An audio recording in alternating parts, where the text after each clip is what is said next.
72-year-old male who did straightforward cataract surgery since 6 months. Before the surgery, the option of distance and near glasses was discussed with the patient, and the trifocal was also discussed with him before the surgery, and he chose a monofocal IOL. After insertion of the monofocal IOL, he was wearing the near glasses in most of his time for the need of his work, and he decided to put a trifocal IOL instead of the monofocal IOL that was inserted since 6 months. After taking 2.2 millimeter keratome incisions, freeing of the haptic was done from the bag.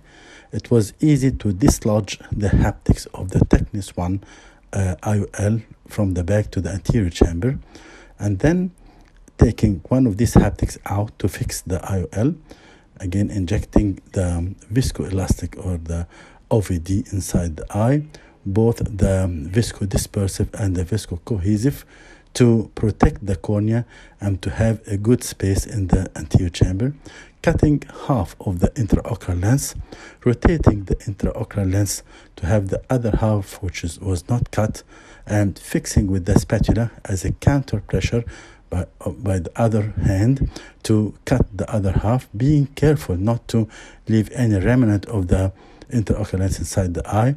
Then, after cutting the two halves completely with the McPherson forceps through the same incision which was not widened, the half of the IOL was extracted, and then the other half was also extracted, putting two halves together, being sure that the IOL was complete with no missing part inside the eye. Then, with the irrigation aspiration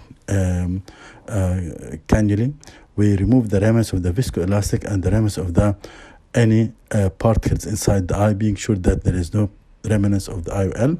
Then putting again an OVD to maintain the eye, and putting the trifocal fine vision IOL. The trick here is to take care of the bag, being sure that the bag is totally open, as the haptics of the trifocal IOL are malleable, so they could be outside the bag. Be sure that the whole bag was opened and the IOL inside the bag. This is the second eye, the left eye, and the right eye was done 4 days earlier. Thank you.